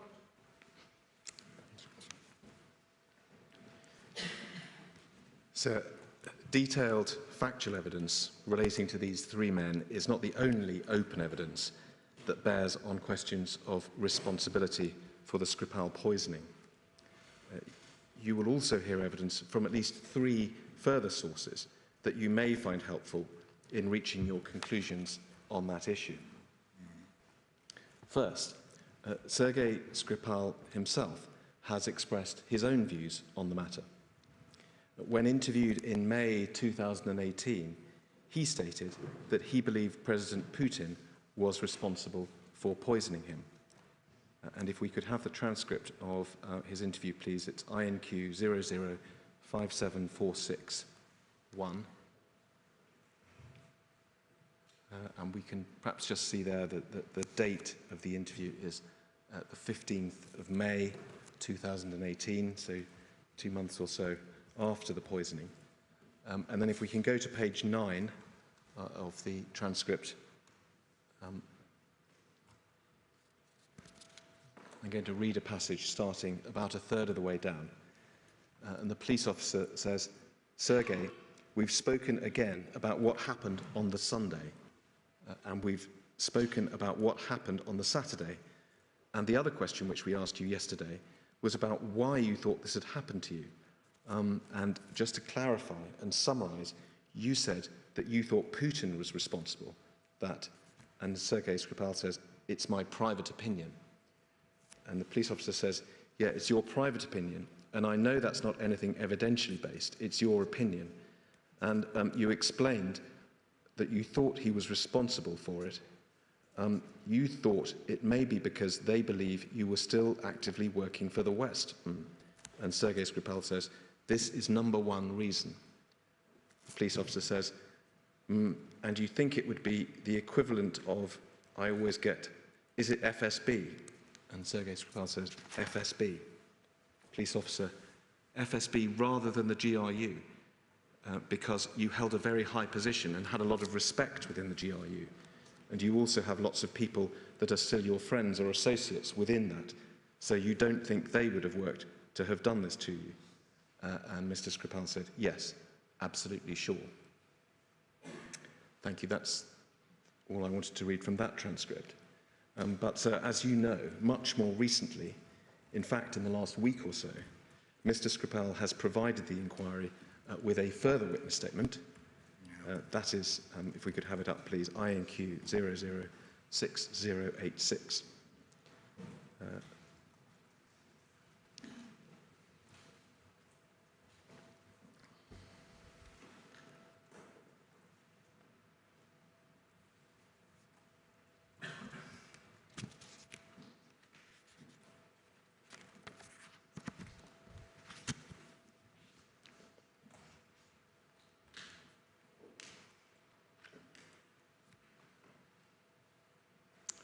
Thank you. That's actually, if we could just go back to the first page of the document. It's possible. That's the first page of the statement. And one of the issues he addresses in that statement, now if we could go forward to page 5, please.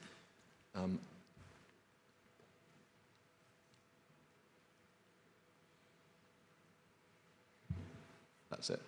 No. Yes, so page 5, and you'll see that one of the questions he addresses is entitled "Questions about who is responsible for the attack."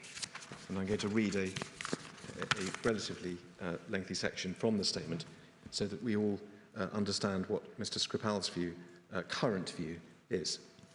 He says this: "I was arrested in Russia in 2004 and was put in prison.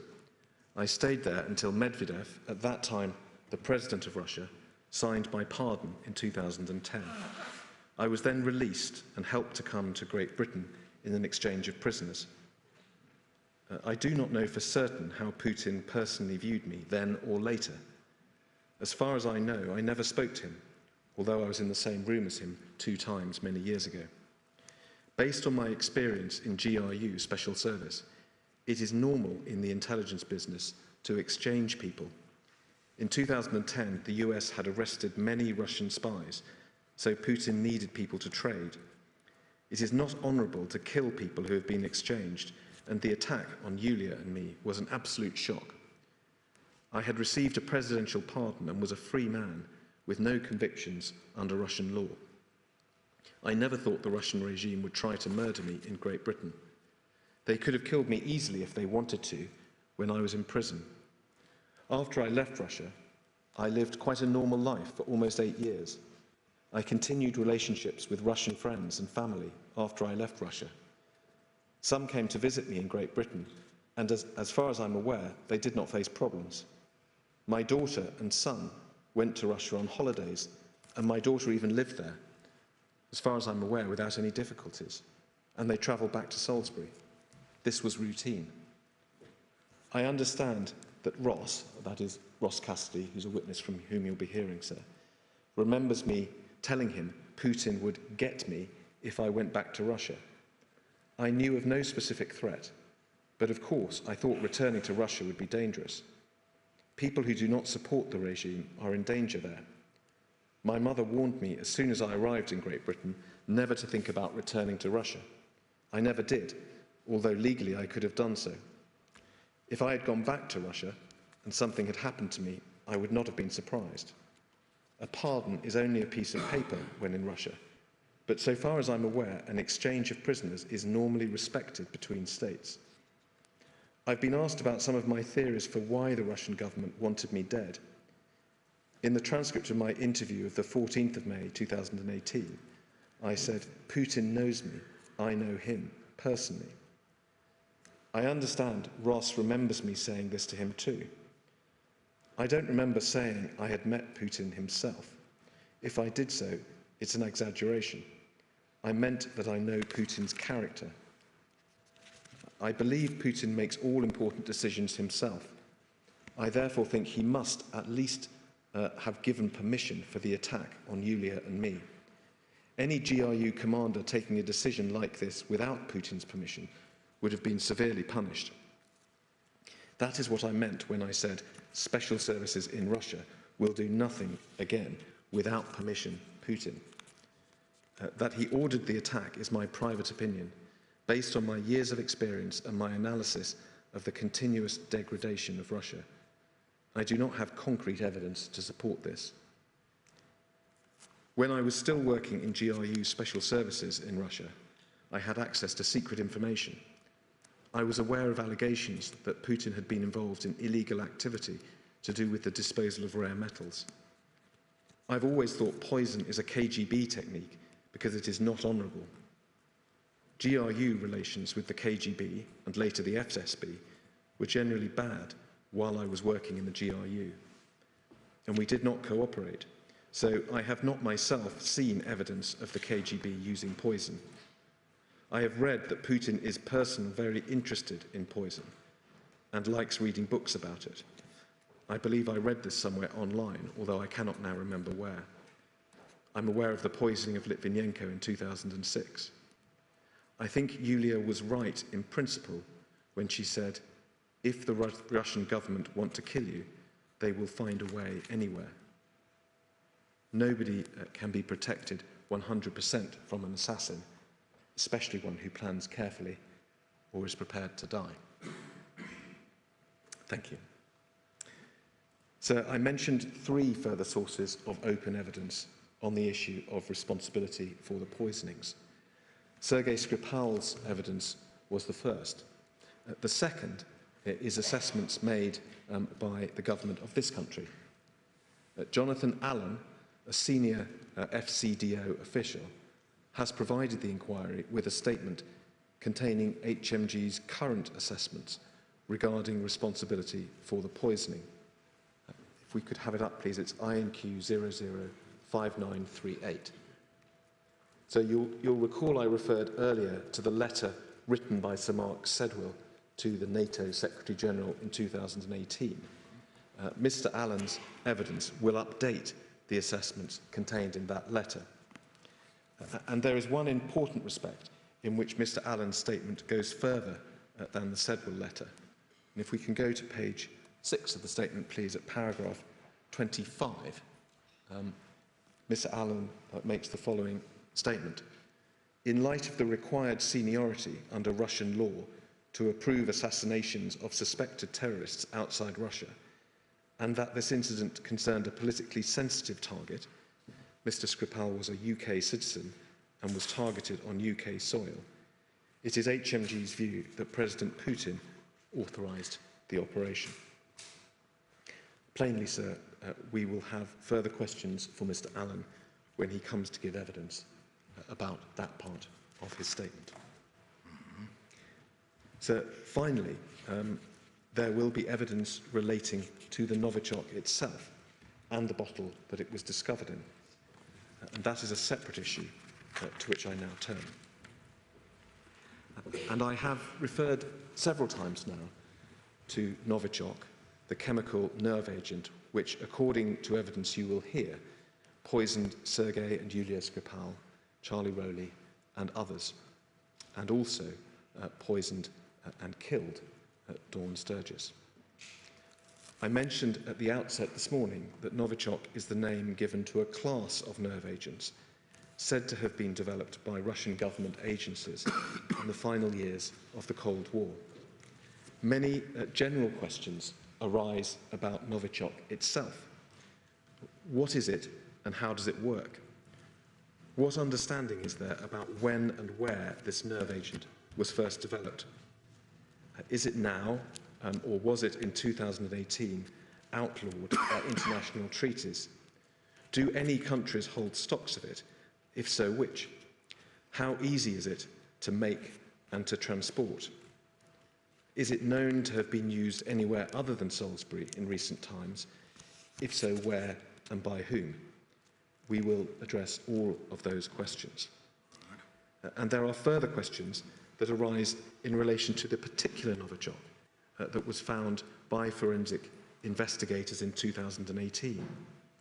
On the one hand, the Novichok found in Sergei Skripal's house and car, in places that he and Yulia visited, and in tests of their skin, their clothing and their blood.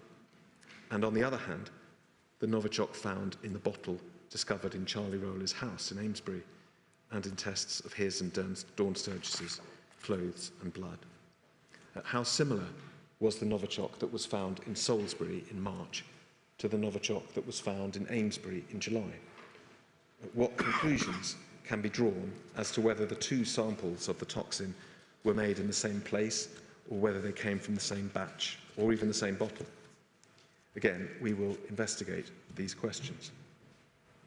Similar questions arise, and we will address them in relation to other testing results at various sites in Salisbury and Amesbury, and in particular at the City Stay Hotel in London, where Petrov and Bosharov are known to have stayed in March 2018, and where trace levels of Novichok were found nearly 2 months later. Much of the evidence that we will hear in relation to Novichok will come from government scientists working at the UK Government Defence Science and Technology Laboratory at Porton Down, only a few miles from Salisbury. As we will hear, one of DSTL's functions is to advise UK law enforcement agencies regarding the analysis and identification of hazardous chemical and biological materials, and in that capacity, DSTL scientists provided considerable support to the police investigations into the Skripal and Sturgess poisonings. I referred earlier to the queries that the Russian government has raised publicly about this case. Many of those queries relate to the Novichok. And let me give 3 examples of the types of issues that have been raised by reference to the Russian embassy document that I've already mentioned. I see it's on screen already, INQ 004576. And if we can go to page 19, please. Thank you. So you will see in the middle of the page that the embassy document makes the point that there is an inconsistency between the British government assertion, contained, although not in precisely these words, in the Sedwell letter, that Russia has produced small quantities of Novichoks within the last decade, with the fact that in September 2017, 6 months or so before the Skripals were poisoned, the OPCW, an international organisation of which the UK is a member, certified the full destruction of Russia's chemical weapons.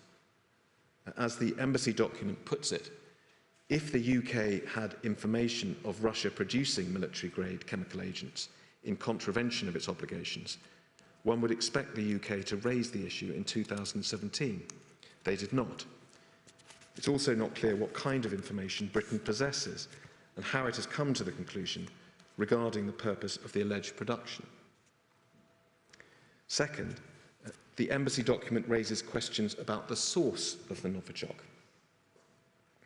The Sedwell letter, and if we may go back to it briefly, it's INQ 003070, and it's page 2 that we need.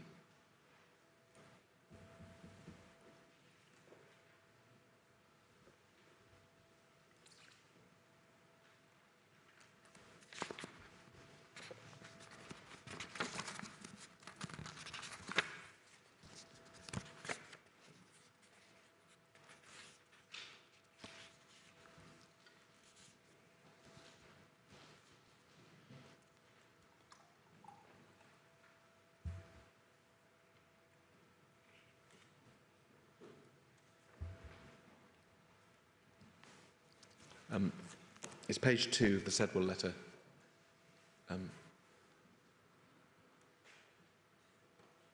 I'll just read it. So the Sedwell letter asserts that, and the quote is, "It is unlikely that Novichoks," we have it, "it's unlikely that Novichoks could be made and deployed by non-state actors, e.g. a criminal or terrorist group." It's the last sentence of the third paragraph there. That's it. It's unlikely that Novichoks could be made and deployed by non-state actors, e.g. a criminal or terrorist group. Thank you. If true, sir, that would obviously greatly narrow the field for the possible source of the Novichok used in Salisbury. The embassy document, though, and I'm afraid we'll need to go back to it, if we can, please. It's INQ 004576, page 21. The embassy document makes a contrary claim.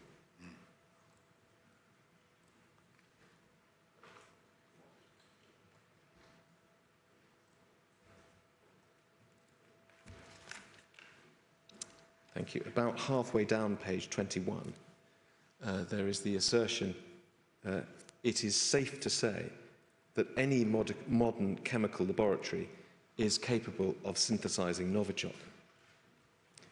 It would follow from that that a non-state body could have been responsible for the attack on the Skripals. A further suggestion that is made at various points of the embassy document, including the paragraph immediately below, the one that is currently highlighted, is that the Novichok might have been made at Porton Down itself. So these are all matters that we will investigate in the course of the hearings. The third and final points for now that I wanted to draw your attention to from this document is that the embassy document raises queries about what might be described as the differential impact on those who came into contact with the Novichok. And if we can go to page 22, please. We have it there. The embassy document says, "It has never been explained how it was possible for the Skripals to lose consciousness simultaneously several hours after coming into contact with the nerve agent, despite them being persons of different age, gender and body constitution." And then again in the final paragraph, "It has never been explained why not a single person providing first aid and further medical assistance to the Skripals ever developed any signs of symptoms of nerve agent poisoning, even if the nature of the poisoning was not known at least for 2 days." So we will carefully explore all the issues that have been raised with the witnesses who are called to give evidence in the coming weeks. And finally, on the topic of Novichok, I add that we will hear evidence not just about the nerve agent, that was found inside the perfume bottle, but evidence about the bottle itself and the packaging in which it was discovered. There will be evidence on these matters from a senior official of the company that sells Novichok perfume. He will say that the bottle and packaging are not genuine items, and he will explain how what was found differs from the real thing. And we will see analysis that was undertaken of the plastic packaging in which Charlie Rowley says he found the bottle, and which, according to him, he cut off at the time he gave the bottle to Dawn on the morning of the 30th of June. I've already mentioned this plastic packaging, sir, and if we could see it one more time, it's INQ 004675, yes. That packaging which was recovered from the Muggleton Road flat. We will hear about testing and analysis that was conducted on this packaging that is relevant, amongst other things, to the question of whether the bottle with which Dawn inadvertently poisoned herself was the very same bottle that had been used earlier that year in Salisbury, or whether it had perhaps been an unused reserve bottle. So I move to the penultimate issue that I wish to address you on this morning. How did the bottle come to be in Dawn Sturgess's possession?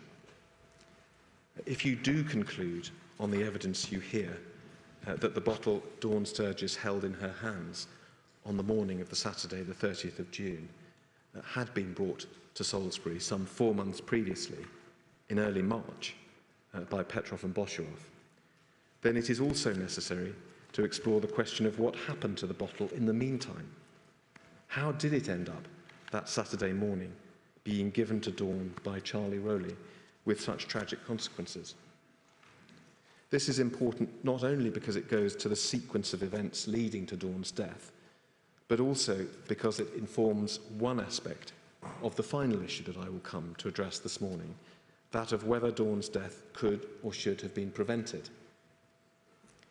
The question of whether the bottle could or should have been found in the clean-up operation that followed the Skripal poisoning depends, obviously, on where it was and how long it stayed there. It is therefore unfortunate that the evidence that we have on this issue is somewhat sparse. The starting point, of course, is with Charlie Rowley himself, who found the bottle and later gave it to Dawn. Unsurprisingly, in the aftermath of the poisoning, and we will recall that Charlie Rowley himself suffered very serious symptoms, he was asked repeatedly, perhaps even too often, for details of when and where he'd found the bottle. Transcripts of these interviews will be put into evidence. As we will see, Charlie Rowley was not able to provide a clear answer to these questions. He initially said that he had no recollection of when or where he'd found the bottle. He subsequently suggested that he may have picked it up off the street in either Amesbury or Salisbury. And later still, he became confident that he had found it shortly before he gave it to Dawn in a bin in the Brown Street car park, a bin that was used by a charity shop on Catherine Street. So we will explore these various scenarios, and quite possibly others, over the coming weeks. However, as will, I imagine, already be apparent, we are not optimistic that we will arrive at a single convincing explanation.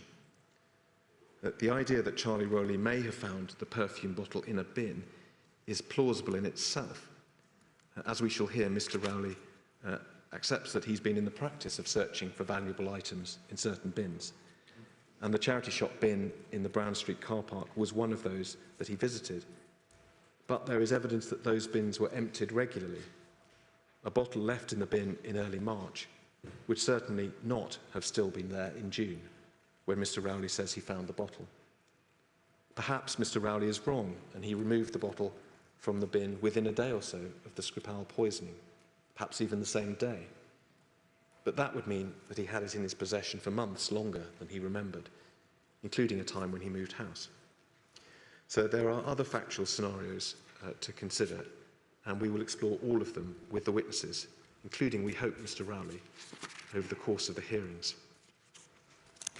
So I now come to the final of the issues that I will address you on. I note the time, and I apologise to everyone in the room. I will only be, if you'll permit me, another 5 or 10 minutes. If you're 5 or 10 minutes, Mr. O'Connor, I'd prefer you to finish. Yes. If you're going to be any longer, we're going to have to break.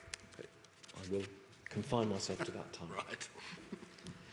So the seventh and final issue that I listed earlier is that of whether the poisoning of Dawn Sturgess could or should have been prevented. There are two separate sub-issues that we will consider under this broad heading of preventability. The first of those sub-issues relates to the work of the police and public health agencies in the aftermath of the Skripal poisoning. Should the bottle have been found in the clean-up operation in and around Salisbury in the weeks that followed, the 3rd of March 2018? Plainly, if it had been found and recognised for what it was, then Dawn's death would have been prevented. We will hear evidence that various government agencies were engaged in the clean-up exercise. Consideration was given not just to the general risk posed by known and possible unknown areas of contamination, in particular buildings visited and vehicles used by the Skripals and others who were subsequently contaminated, but also to the specific risk that whatever container had been used to bring the poison to Salisbury might still be in the area, possibly having been discarded in a public space. We must be realistic about what these searches could have been expected to achieve. There was understandable uncertainty as to what, if anything, might be found. And those organising searches also had to take account of the fact that any container that might be found would be highly dangerous, perhaps fatal, to whoever found it. We will hear that protective measures were taken, but this, of course, made the process far more resource-intensive and slow. And as I have mentioned, there is some doubt as to how long the Nina Ricci bottle was in fact available to be found. If, as seems at least possible, Charlie Rowley picked it up within days or even hours of the 3rd of March, there is no sensible possibility that it could have been recovered and made safe by government agencies. There is a further related point. If the authorities were alive to the risk that Novichok might have been discarded in Salisbury, they might, perhaps should, have considered not only conducting reasonable searches for a container, but also alerting the public to this risk and warning them not to pick up any containers or similar objects that weren't theirs. We will examine what, if any, consideration was given to such public health warnings, whether any such warnings were actually given, and whether, in retrospect, this part of the response to the Skripal poisoning could have been improved. The second of the preventability issues is described in the inquiry's provisional list of issues in the following terms: whether the UK authorities took appropriate precautions in early 2018 to protect Mr. Skripal from being attacked. This issue was added to the scope of the investigation by Lady Hallett at the request of the Sturgess family. As Lady Hallett put it in her scope ruling of the 8th of April 2021, quotes, "If there was a specific threat to Mr. Skripal of Russian retaliation, the family would wish to know whether any steps were taken to protect him or the public from collateral damage." Close quote. Those representing the Sturgess family have submitted that the inquiry's investigation of this issue should include the intelligence service's knowledge, assessment and decision-making concerning the risks to the Skripals, and therefore the public more widely, any protective measures put in place in response, and the adequacy of such steps. We suggest that the actions of other organisations will also have to be considered, for example, counter-terrorism police and Wiltshire police. Earlier this year, at your direction, the Sturgess family's representatives identified certain questions relating to this issue of protection that they wished Sergei Skripal to address in a further witness statement. Those issues included whether Mr. Skripal was aware of any risk assessment regarding his personal safety having been carried out by the UK authorities, and if so, what it contained. what his views were regarding what, if any, security measures should have been taken to protect him, whether he communicated his views to security agencies, whether periodic reviews were conducted, what, if any, security measures were in fact in place, to his knowledge, in March 2018.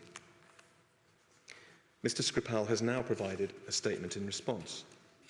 I've already referred to the section of his statement that contains his views on who was responsible for the poisoning. Another part of the same statement addresses at some length his security arrangements prior to the poisoning in March 2018.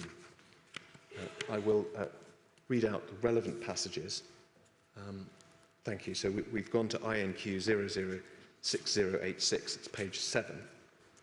And picking up halfway down under the heading Security Arrangements, paragraph 25, after addressing a suggestion in a newspaper article, which he describes as false or based on a misunderstanding, that he had told people his life was in danger before the attack in 2018, Mr. Skripal states, and I'm picking up the final two sentences of paragraph 25, "My life was normal, and I had no information or warning to support such a comment.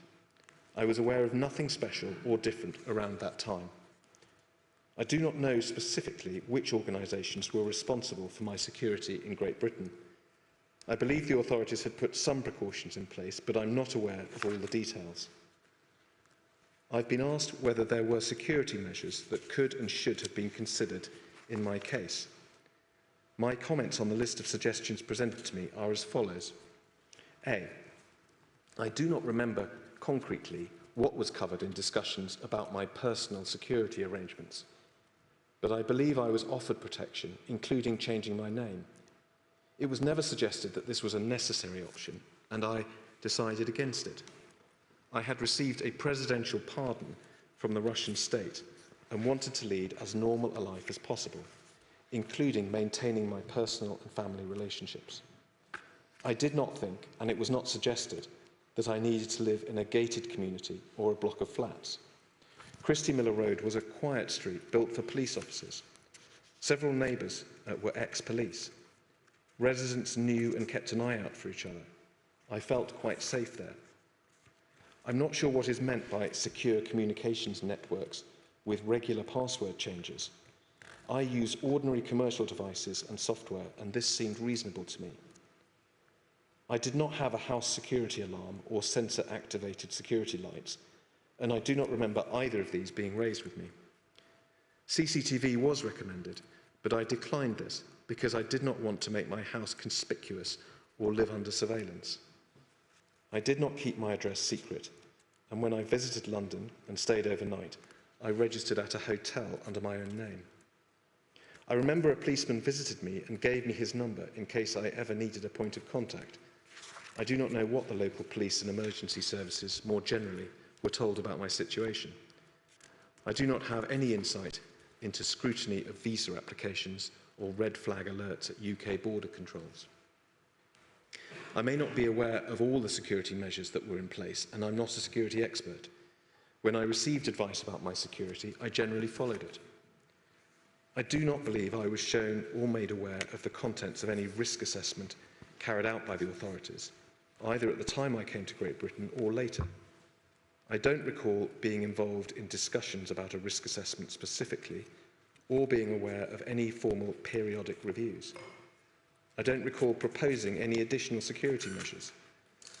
I don't believe it was suggested to me that I posed a risk to the UK community, either generally or in relation to poison or other toxic substances. Thank you. So it is obvious that there is much in what Mr. Skripal has said that goes directly to this preventability issue.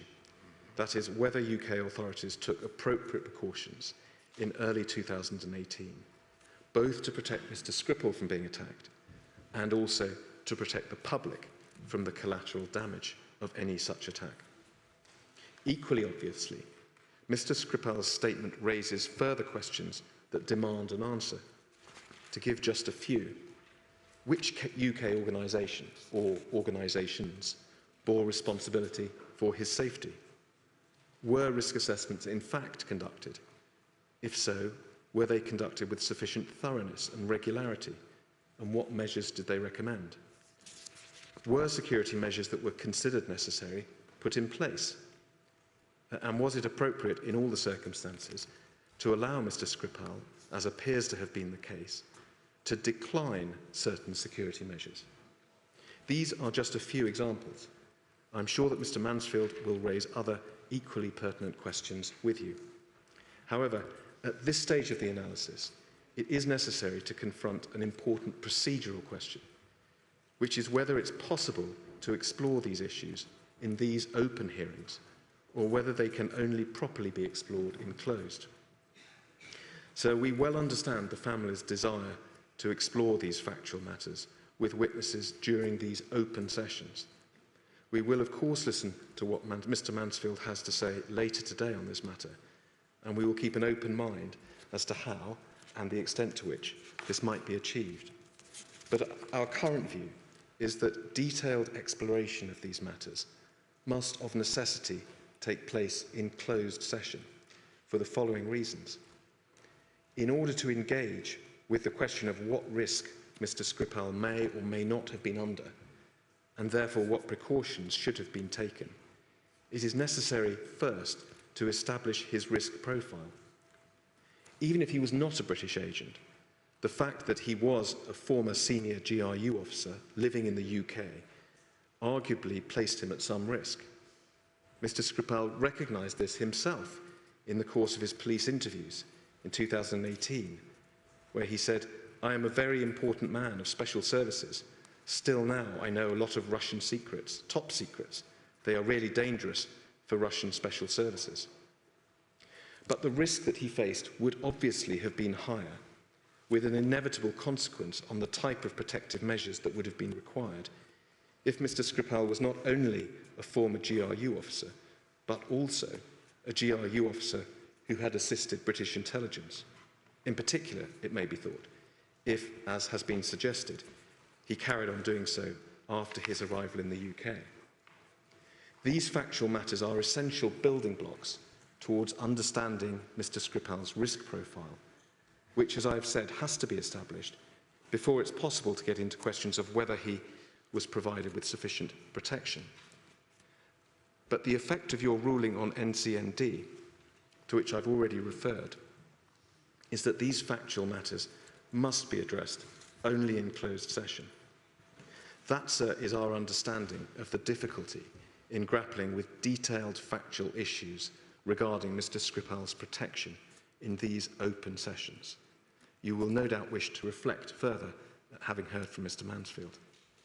What I would emphasise, sir, finally, is that this difficulty in no way precludes Dawn Sturgess's family, or any other court participant for that matter, from raising factual questions in open that they consider ought to be addressed in closed.